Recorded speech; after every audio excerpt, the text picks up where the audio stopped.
Hi, my name is Sophia Medina, and this is my CRE project.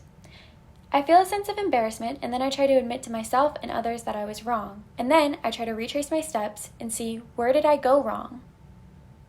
Something I was wrong about was that I did not consider sociology to be a quote-unquote real science. Growing up as a mixed-race, able-bodied woman in a conservative upper-class town, my school only focused on the science of the physical and natural world. Due to their conservative opinions, social sciences were never taught as sciences, such as physics, biology, and chemistry were deemed the quote-unquote more important sciences. I took Dr. Hernandez's sociology class, and we were asked the question, what is science? To which the answer was simply, what you can prove. This made me reflect and realize science is not always experiments in a lab or involves confusing mathematical formulas, but something you can simply prove, which surrounds us in our everyday lives. Felt as if I had been lied to and failed by the education system, and also made me reflect and see how closed-minded I had been to not consider social sciences to be a science. The social stigma of believing the poor are lazy. As a society, we have our in and our out groups. Our in groups being groups which you identify with, and our out groups being ones that you do not identify with. In the course media, The Illusion of Asymmetric Insight, we saw two groups of boys who had no idea what the other group was like or what they believed in. However, they completely turned on each other because they viewed the other as different. The story similarly relates to how many of us who are fortunate enough to have a stable income through our jobs may view those who don't as lazy because of the social quote, if I can do it, so can they.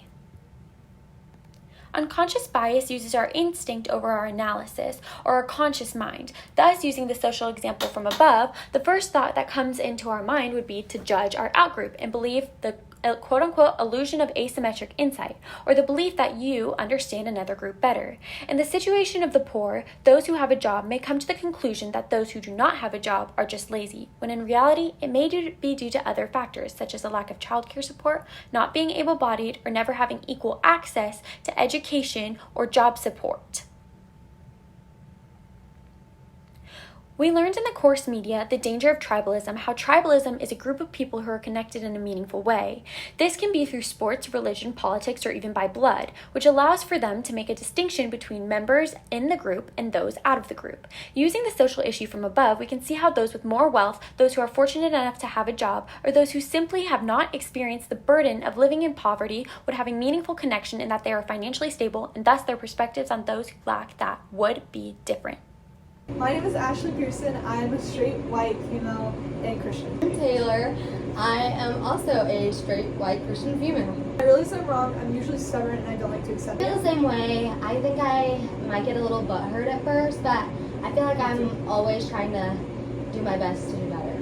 Yeah. What I was wrong is when I didn't want to go to A&M. I thought I wanted to be a nurse. I was wrong when I decided that it would be a good opportunity for me. Karl Marx said, and I just wanted to make money. I learned that I was wrong when I was here. I learned I was wrong when I was here, and a dean was talking, and I was like, I want to do this. To be wrong, it felt confusing because I didn't want to like it here, but I did, so I kind of... Leaving because I never really wanted to be a nurse. I think climate change is a big one. I think gun control on both sides is very a polarized issue. So people don't like to go on the other side of their political spectrum. That's so true. I didn't even think about that, but that's so true for gun control too. Like That the earth needs to be protected, but some people still like to agree that it isn't. I think your unconscious bias is just telling you to believe what your tribe believes. These opinions and their political views will change your opinion. Yeah. You don't want to do something that the out group is doing. Like against your Both my interviewees expressed a similar feeling of being butthurt or stubborn when they are wrong. This is quite similar to the feeling I expressed of embarrassment. However, only one of my interviewees expressed how they try to learn from their mistakes,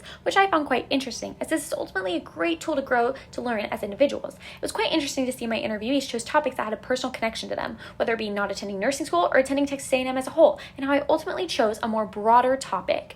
I found it quite fascinating to see that my interview was similar in response to my interviewees, and the fact that we all had something physically impact our old opinion, which made us realize that we had come to a wrong conclusion. This made me reflect and realize how impactful physical moments in our lives can be. This made me think of the course media, why you think you're right even when you are wrong, and the overall importance of challenging your beliefs and to stop believing your assumptions are always correct. It was interesting to see the different responses to this question, whether it be a feeling of confusion or relief or disappointment. It's interesting to see how these different topics can stir up different emotions within ourselves, and how emotions play a big role in our reasoning behind why we think a certain way and what we consider is normal, natural, right, and good.